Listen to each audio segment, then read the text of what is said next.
सभी भक्तों को जय बाबा की।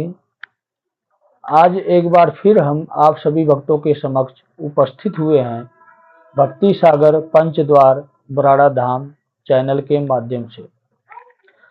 आज हम आपको बताएंगे कि शिव की भक्ति कैसे करें।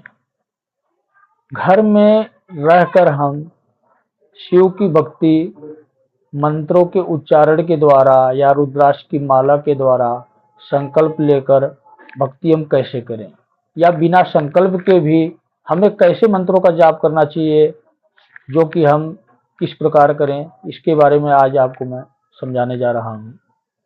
देखो, एक होती है शिव की भक्ति अंधभक्ति, जिसके बारे में मैं वीडियो बना चुका हूँ, और एक होती है जो पढ़े लिखे लोग हैं, वो ज़्यादातर कोशिश करते हैं कि हम माला जाप करें, चाहे नाम का जाप करें या मंत्र का जाप करें।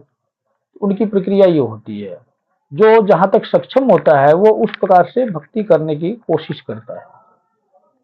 इसी बारे में मैं आपको समझाने जा रहा हूँ कि साधारण शिव की भक्ति जो कि परिवार में रहकर हम कर सकें, इसके बारे में आपको प्रक्रिया बताने जा रहा हूँ।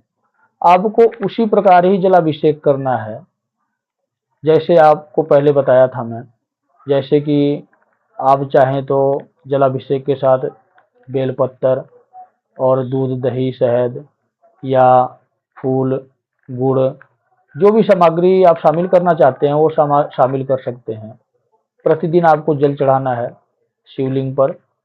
इसके लिए आप छोटा सा शिवलिंग अपने घर में ही स्थापित करें, तुलसी के पौधे में स्थापित करें आप, और उसको आप घर के अंदर नहीं बाहर रखें, बालकनी में रखें या छत पर रखें। प्रतिदिन जल चढ़ाएं। अगर आप सामग्री नहीं कोई ले आ सकते हो, इकट्ठी कर सकते हो, तो एक और बिल्कुल ही आसान विधि मैं आपको बताता हूँ। एक गड़वी में या लोटे में या किसी भी पात्र में जल लें, उसमें कुछ मात्रा दूध की डालें, और इसमें आप 5-4 दाने चीनी के डालें और चावल के डालें, और थोड़ी सी हल्दी डालें, और 5-7 दुबड़े की पत्ती डालें। दुबड़ा मतलब कि दूब, दूब जिसको घास कहते हैं, वो डालें। और प्रतिदिन आप सिर्फ यही शिवलिंग पर अर्पण करें, यही चढ़ाएं। दोनों प्रक्रिया सेम है, फल दोनों का बराबर ही मिलता है। ये जो प्रक्रिया है, इसमें आपको कोई सामग्री इकट्ठा करने की जरूरत नहीं है। अगर आप ज़्यादा ही बिजी या व्यस्त रहते हैं तो भी आप ये कर सकते हैं, आपके रसोई में ही सब कुछ ये अवेलेबल है। तो प्रतिदिन आप जल चढ़ाएं। और इसके बाद आपको क्या करना है कि इतना आप याद रखें, अगर आप पढ़े लिखे हैं, मंत्रों के जाप की भक्ति करना चाहते हैं माला के द्वारा, तो आपके लिए बहुत ही अनिवार्य है गुरु बनाना। बिना गुरु के आप भक्ति करेंगे तो वो संपूर्ण नहीं हो पाती है। फल मिलता है भक्ति का, लेकिन पूर्ण फल नहीं मिल पाता है। तो इसलिए आप कोशिश करें कि सबसे पहले आप गुरु बनाएं। और गुरु किसी इंसान को बनाना है तो अच्छे स्वभाव वाले इंसान को गुरु बनाए, जो सही विचार रखे, सही मार्ग दिखाए। आगे आप खुद समझदार हैं। और अगर आप मुझे गुरु बनाना चाहते हैं तो मुझे भी बना सकते हैं, या बाबा श्री त्रिलोक भारती जी को गुरु बनाना चाहते हैं तो उनको भी गुरु बना सकते हैं।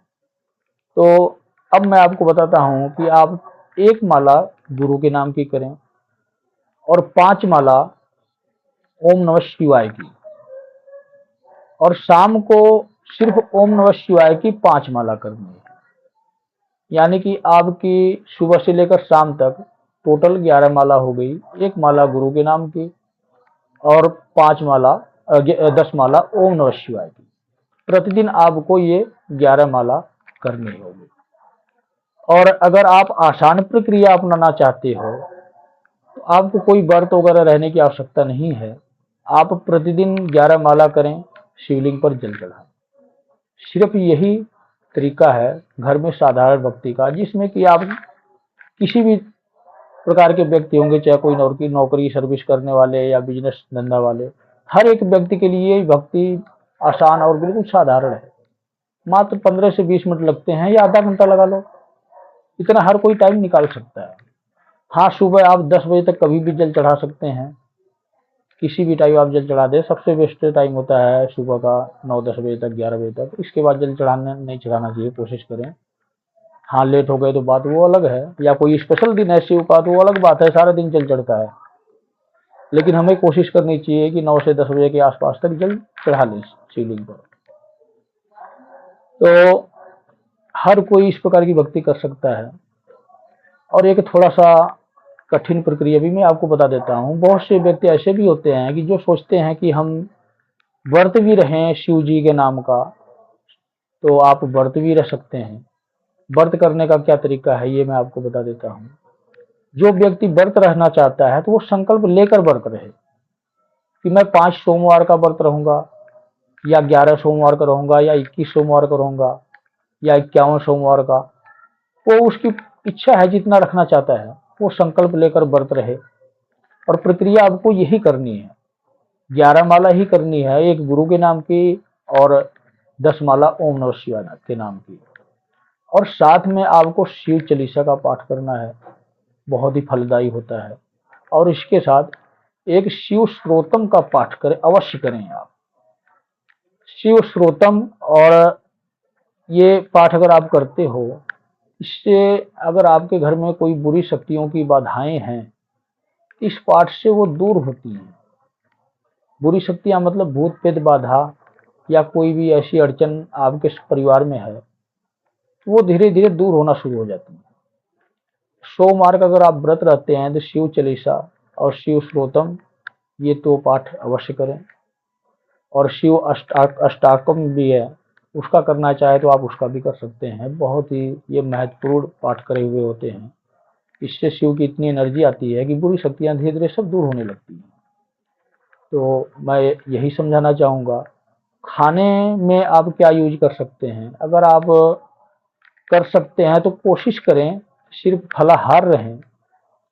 दिन में आप एक बार फल का सेवन करें, और इसके बाद रात्रि में फल लेना चाहें तो रात को भी फल ले सकते हैं। या आप खाना खाना चाहते हैं तो रात को पूजा पाठ समाप्त होने के बाद आप अन्न का भी सेवन कर सकते हैं। क्योंकि हर एक व्यक्ति एक जैसा नहीं होता है, किसी के शरीर की मेंटेनेंस नहीं ठीक है, वो सारा दिन भूखा नहीं रह सकता है। एक बार दिन में फल ले, और शाम की पूजा समाप्त होने के बाद वो भोजन ग्रहण कर सकता है। और अगर आप स्वस्थ हैं तो आप सिर्फ फलाहारी रहें, चाहे आप दिन भर में 2 बार फल लें, चाहे आप 3 बार फल लें, लेकिन सिर्फ फल ही खाएं और अगले दिन ही व्रत आप खोल लें। ये थोड़ा कठिन आप तपस्या अगर करेंगे, साथ में व्रत भी रहेंगे, वो आपकी इच्छा अनुसार 5, 11 जो भी आपको रखना है वो आप अपनी इच्छा अनुसार रखें, और संकल्प लेकर रहें कि इतने में व्रत रहूंगा। ये बहुत ही ज़्यादा फलदायी हो जाता है। अगर हम थोड़ा सा अपने शरीर को कष्ट भी देंगे परमात्मा के नाम का, तो परमात्मा हमारी विनती और जल्दी स्वीकार करता है। कष्ट देने का मतलब है कि भक्ति भाव में डूबकर कष्ट देना। वैसे हम जितना मर्जी कष्ट दे लें, परमात्मा नहीं खुश होगा। लेकिन जब हम उसके धुन में खो जाएंगे, उसकी भक्ति में खो जाएंगे, और फिर कष्ट देंगे ना, तो वो मजा भी कुछ और होता है। और वो आवाज भी, मीठी मीठी आवाज उस परमात्मा तक, उस शिव तक पहुंचती है, और वो हमें अपनी कृपा दृष्टि का पात्र बनाता है। तो ये आपको मैं बताया कि शिव की भक्ति पढ़े लिखे लोग जो मंत्रों के द्वारा करना चाहते हैं, साधारण और बिल्कुल आसान भक्ति करने का तरीका दिया हूँ। इससे आसान तरीका नहीं है और कोई। इसके बाद तो और अनेकों प्रकार के मंत्र हैं, अनेकों तरह से जाप किए जाते हैं। तो फिर कभी आपसे सभी भक्तों से मुलाकात होगी कुछ नई जानकारी लेकर शिव शक्ति से। तो तब तक के लिए सभी भक्तों को जय बाबा।